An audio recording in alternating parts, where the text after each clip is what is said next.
Character design is a funny thing.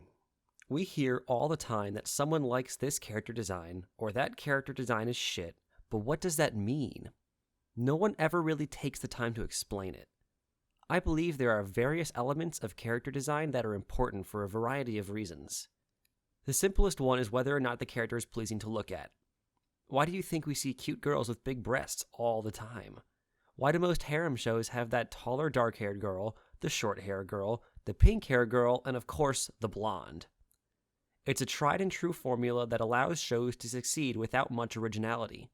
Sometimes a character purposefully isn't pleasing to look at, which can be just as great as any beautiful girl. Less so when it's just an unfortunately bad design. I want to go a little deeper than just that character looks good, however.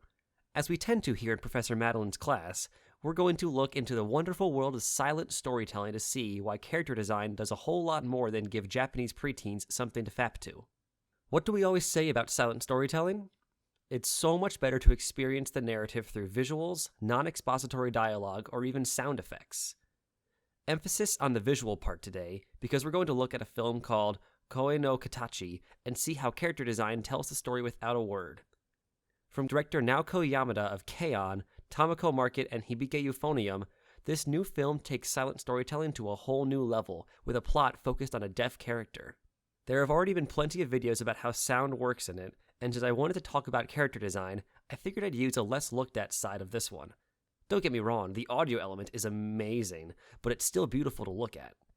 So let's go through the cast of Koe no Katachi and try to understand not only what each character design shows, but how each design teaches us about them instantly. I want to start with easier character designs to understand so we can form a base knowledge before we get into the more intricate designs.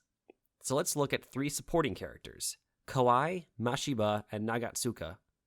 If you've seen Koe no Katachi, you'll note that these pictures are not actually of those 3 characters.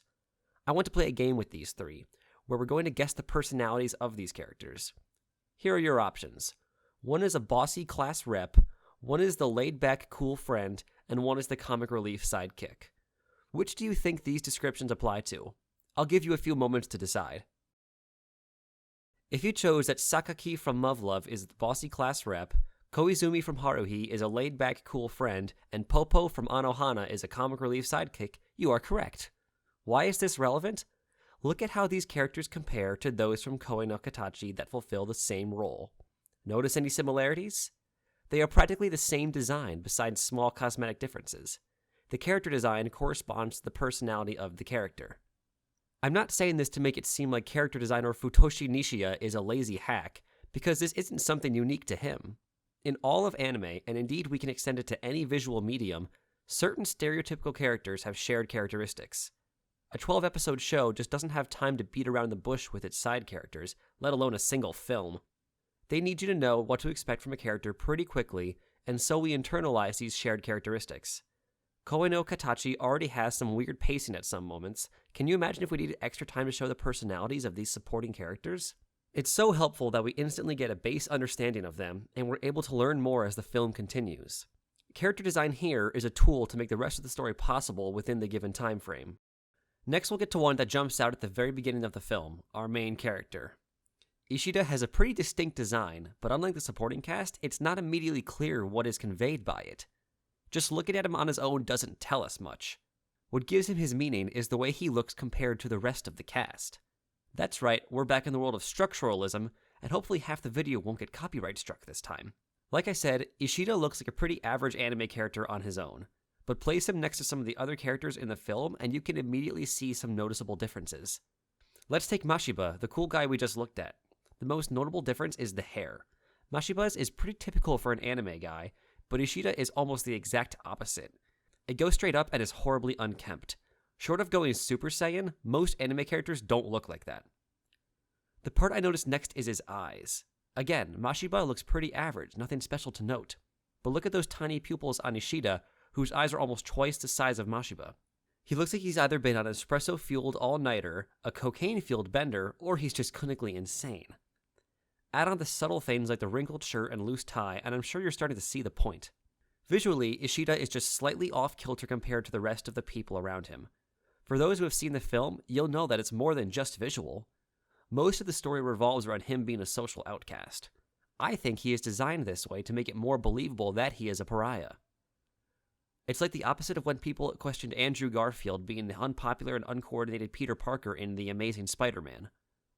No one could believe this cool, handsome, and funny guy was supposed to be awkward and incapable before or after the spider powers showed up. Ishida's design matches the role and personality he has, which helps us to believe in it when we are told and shown that.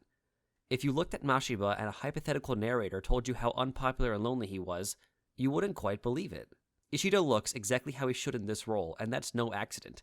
That's good character design. For the third and final part of this look into the function of character design, we're going to compare two characters again. This time it's Shoko, our resident deaf waifu, and Ueno, the literal worst person ever of all time. I'm clearly not biased, so it's time for some objective comparisons.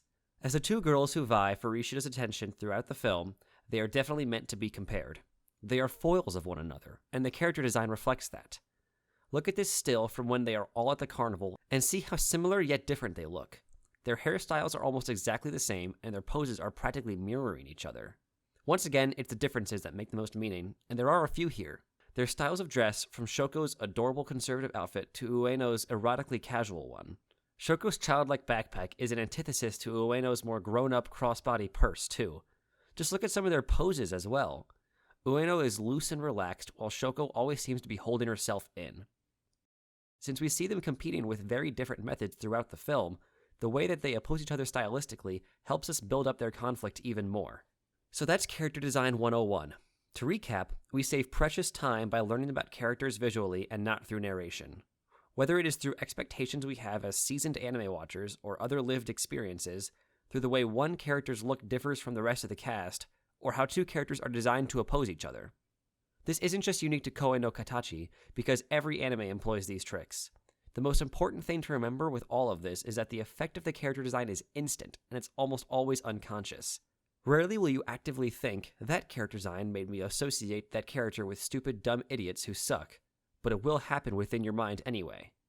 Now you can go and try to figure out exactly what the director and character designer is trying to show you in the moment that a character appears on screen. Let me know if you find anything cool down in the comments, and if there's any important parts of character design that I didn't talk about. Consider subscribing if you like educational, occasionally social justice-y analysis, and let me know if there's ever anything you'd like me to talk about. Thank you.